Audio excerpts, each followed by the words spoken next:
Hi, Chantal. Hi, Lena. I almost did it again. I almost forgot the title. I have to delete it and start over. You gotta listen to the song because it's a part of what I'm going to talk about.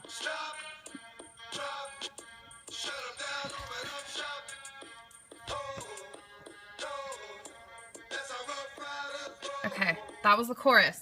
That's what you need to know.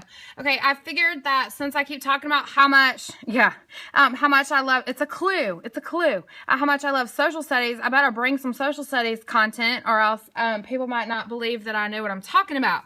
So, if most of you watch, for replay viewers or for anyone else, I'm Andrea Reynolds. I'm a 5th grade teacher in Metro Atlanta, Georgia. I love social studies. I love integrating literacy into social studies because I love writing. And I also really enjoy working with diverse learners like gifted learners and ESOL students and modifying instruction for them. I have a very, very, very important periscoping tip. For everyone as a public service announcement. If you are going to periscope in your car, don't lock your keys in there. Did that yesterday, and that's the reason we didn't go outside for recess today, because I was still trying to warm up from being outside in the cold waiting on the locksmith. So don't do that. Yeah, I got so fired up I left them like in my lunchbox when I went into my meeting.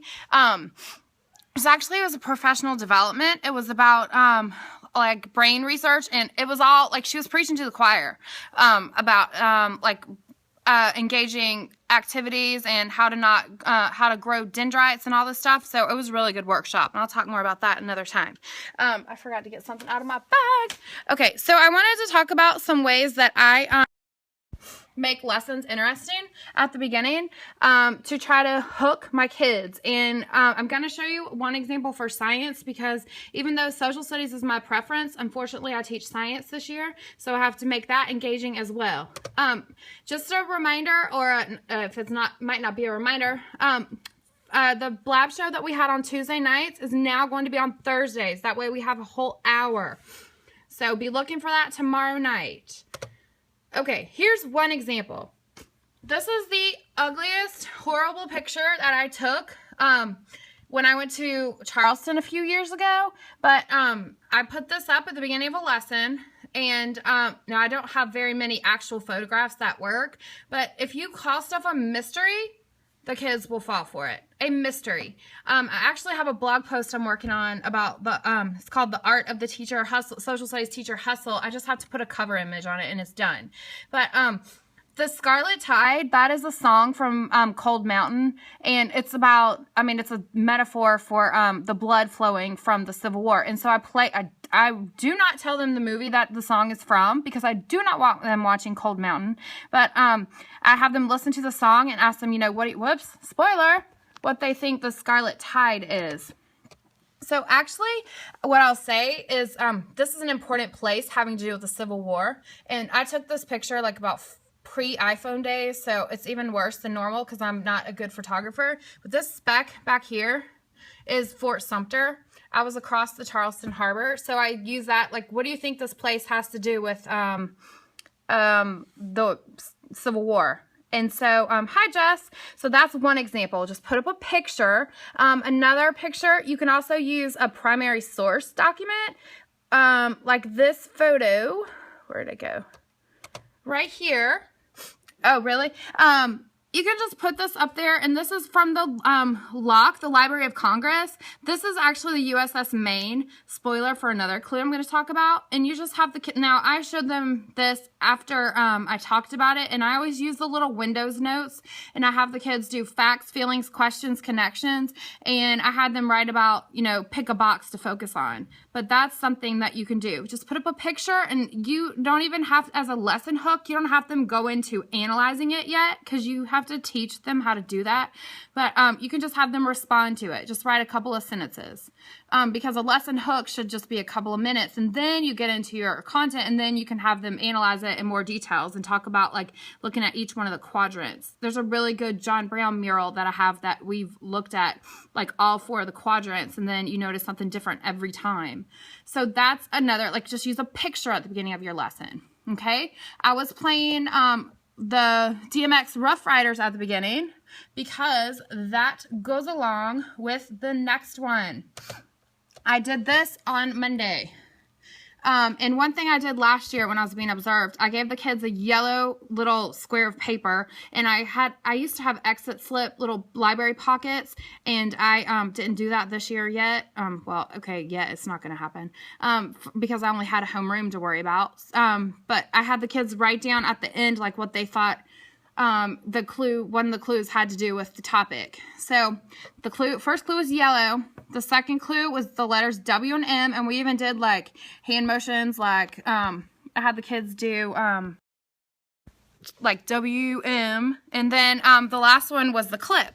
And so can anyone guess, and spoiler to the picture of the main, what on earth yellow or WM or the song Rough Riders Anthem have to do with American history or the Spanish-American War? I just said the answer, but what the yellow stood for was yellow journalism, and the WM was William McKinley, and the clip, the Rough Riders, went along with Teddy Roosevelt and the Rough Riders. So that's what that had to do with the Spanish-American War. So if you call something a mystery, or you give them clues, or you use the word magic, or any of that stuff, it will get the kids to be like hooked right away. Okay, and then the next one I used for science, and I use music all the time. There are lots of different songs that would work. Like I said, Cold Mountain soundtrack, I used the Scarlet Tide for Civil War. There are lots of songs that work for the Cold War, and I will do another one for that. And then the last one I was going to talk about real quick was doing a word scramble. And this took me just a couple of minutes to do. Let's see. I feel like something... Are people able to comment still? Hope so. It looks like something's weird with the broadcast. Hope it's still working. But anyways, I did this on my phone and then emailed it to myself. And it was a really easy way to... have a lesson hook, and it actually made it differentiated because the capital letters. Now, if I was, I just did this with all my classes, but you don't have to do all capitals. You can just do lowercase, so they knew what letter it started with, like mass, matter, parts, sum of parts, gravity. That's what these all were. And the ones at the bottom were triple beam balance and pan balance. So spoiler for that one. And then I also want to talk about how I integrated literacy this week into social studies. That's something that I'm very passionate about because I like I said, I like writing. One thing I did was instead of just talking about the Maine, we did a poem about the Maine because I noticed that on the test scores for all of 5th grade in language arts, they had a problem doing theme and doing like author's purpose with poems and drama. And so I was like, well, that's an easy fix. I have a lot of reader theaters and several poems that will work for social studies content. So I found this poem. It was from the same website, the Library of Congress. And I have a link to lots of good social studies sites on my blog. But this, Remember the Maine, this poem, this was given as a speech, and the point was to get people to enlist to help fight against the Spanish in Cuba for the Spanish-American War. And we talked about the theme, and the theme was revenge, because it just keeps talking about, words about how saddened people were and how much misery there was and stuff like that. And so that was one thing. And another thing I did today was a reader's theater. And I found this is a book I had from forever ago. It's called Trouble in the Cafeteria. And with 2 of my 3 classes, I had them just do it in small groups and then talk about the alliance part of it. And then do a little foldable about what the causes of World War I. That's the homework. They have to be creative and do it.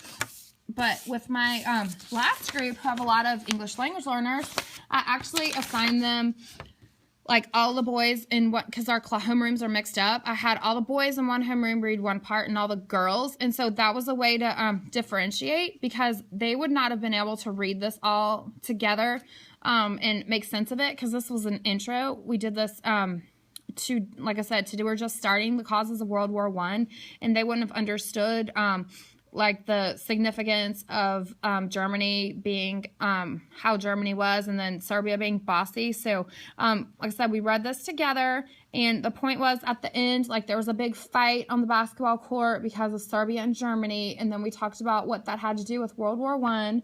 We also watched the vocabulary. That's another interesting way that I start lessons, is by using the vocabulary clips, and those make learning really fun.